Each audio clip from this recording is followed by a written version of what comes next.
Hello, great to have you again. Hope you're good.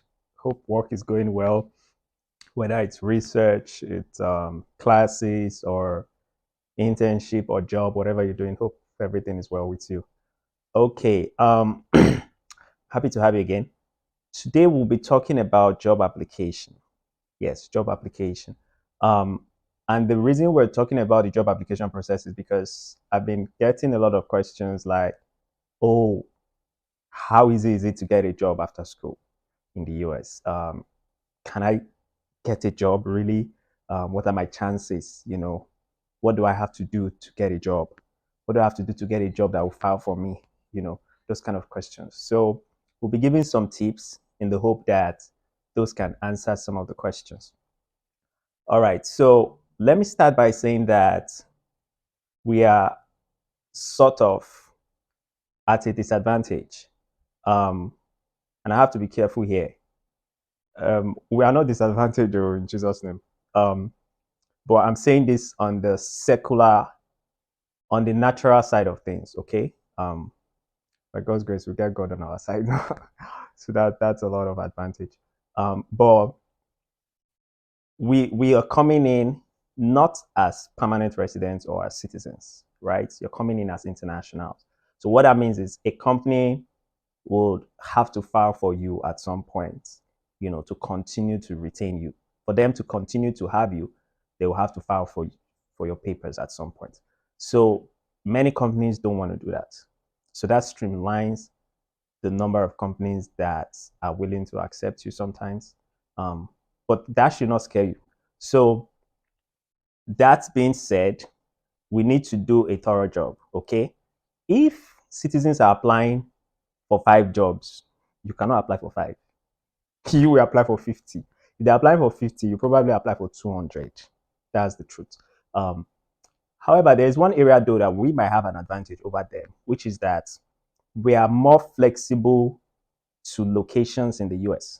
For instance, when I was searching for a job just close to graduation, I was applying to California, Texas, Nebraska, Iowa, Florida. We're already far away from home. So taking me to Texas or California doesn't really make much difference to me. I'm already far from my family. So whether I'm in California or I'm in Washington, it really doesn't matter much to me. So that can be one advantage. Whereas citizens and people who reside here, they have their family here. So you hear them say things like, oh, I don't want a job outside of Pennsylvania, you know. Um, so we have that flexibility of location. So that being said, we need to map out strategies, right? We need to, how do we get a job? How do we secure a job after graduation? How do we secure a job after graduation? One thing I've already mentioned is you have to apply to many places because of that disadvantage that I talked about, right? So don't just think like, oh, I applied to 2 places, that kind of thing. I mean, it could work out. Everybody's case is different. Okay, I've heard people who didn't apply to a lot of places, just 1 or 2 places, and they got a job. That's great. Okay, that's really, yeah. But have it in mind that you might have to apply to a number of places. Be flexible on location. All right. I would say don't be too rigid. After all, your family is already far away from here. So I know you've built friends in the school where you are, um, but I would still say be flexible on location. It can help as well. And another thing you should note is please apply to, I have to be careful here. I know everybody has this dream of working in a big company and all of that. There are pros and cons, and we talked about this in one of my videos. Um, there are pros and cons, right, to working in a big company and working in a smaller company, not necessarily a very small company, maybe like a medium sized company. There are pros and cons. I would advise apply to all, both the large companies, both the medium sized ones, because the treatment you get overall is standardized in the US. There's a standard way of treating employees. For your rank, for your level, there is a standard salary. And whether you're in a big or small company, it doesn't matter much. I'm telling you the truth. It doesn't matter much. Currently, I'm in a medium sized company, and I can tell you what I'm earning is more than what some people at my level in a big company are earning.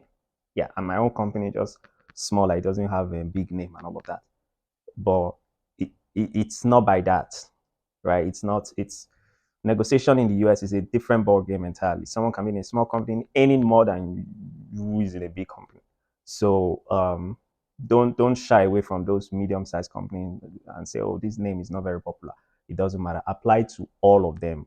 Okay. So if the big ones are not giving you, the medium ones can give you. And if the medium ones don't give you, the big ones can give you. It just broadens your options. Now, your resume. This is the main thing, Seth. Your resume and cover letter. Please let people review them. Let people, especially people who have gone through this process, okay? So if you have immigrant friends, that are working now in the industry, let them review your resume, all right? You can have your friends too that are students review. Try to also have working immigrants review as well. The goal is to have all these people review so that you don't think that you have a great resume when you don't. You know, you wouldn't be wise in your own eyes. The Bible teaches us not to be wise in your own eyes.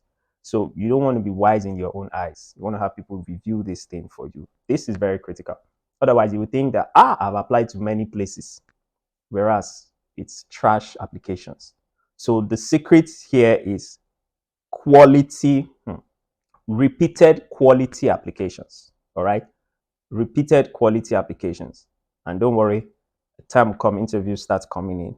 Okay, and yeah, that's another topic on its own. Interviews in the US, and I think we did some videos on that already. You can check those for a head start. I think those videos can give you a good head start on interviews in the US. Or that's another topic on its own. And when the interview starts coming in, you need to be well prepared for them. Don't think that, oh, I aced interviews in Africa, I aced interviews in Southern America, so I can ace interviews here. It doesn't exactly work that way. Okay, you need to know how interviews are done here in America. So please learn about interviews in the US, please. Another question is, when do I start applying for jobs? Bro, from when you are in school, I don't mean from your first semester, don't get me wrong. Maybe your last semester or your last session. Okay, maybe your last session. Yeah, please aggressively start applying for job. And by the way, before that, you should start networking. You should have started networking. Okay, network helps you. Some people get jobs like that. Okay, I didn't get like that, but a number of people have gotten job that way. So please, that can also help. Network, meet people, make those connections. It could just be referrals. And when you're searching stuff, you can reach out to those people. Hey, another good thing about networking is this: even if the person cannot give you a job, the person can know somebody that knows somebody that can give you a job. Mm-hmm. I've seen that kind of thing before. So the person himself could not help, but they're like, okay, give me your resume. I can give it to this person who is a so manager in this place. So networking is good, and start that while you're in school. Okay. All right. That being said, I hope this was helpful. One more thing. When do I ask about H1B and stuff like that?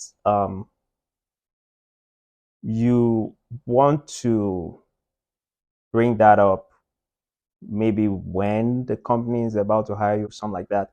You don't want to bring that up early in the process, okay? Although I know there are some companies that put that in their application forms, and I remember receiving one that they asked, do you have authorization to work, which is yes, because of OPT, right? If you don't know what OPT means, Google that. OPT for a foreign student. So I said yes, and then would you now or in the future require sponsorship? And I said yes. And the moment I completed the form, an automatic response came to my email. Sorry, we cannot take you at the moment. We wish you good luck in your endeavors. Like, these people did not even interview me anything. They've not checked nothing. So I just knew it was because of my selections that automated response came. So that's what I was saying. Some of these companies don't want to even hear that you would need visa in the future to work. They don't want to hear that. but it's not all of them. Okay, so be encouraged. Just mentioned that. I just mentioned that just so you know that there are such companies out there, and that the number of companies for internationals is not the same as for nationals. Um, so that being said, one thing that we can do is to take advantage of the NIW process, right? Whether it's the EB1 or the EB2, you might want to take advantage of that so that before graduation, you probably already have your green card and you won't have to go through all this harassment. Yeah, but nevertheless, I trust the African spirit. Keep at it. We'll get it by God's grace. All right. Take care of yourself, man. God bless you. Please share this, watch the other videos if you haven't. They can be very helpful for you here in the US. God bless you. Have a great one. Bye.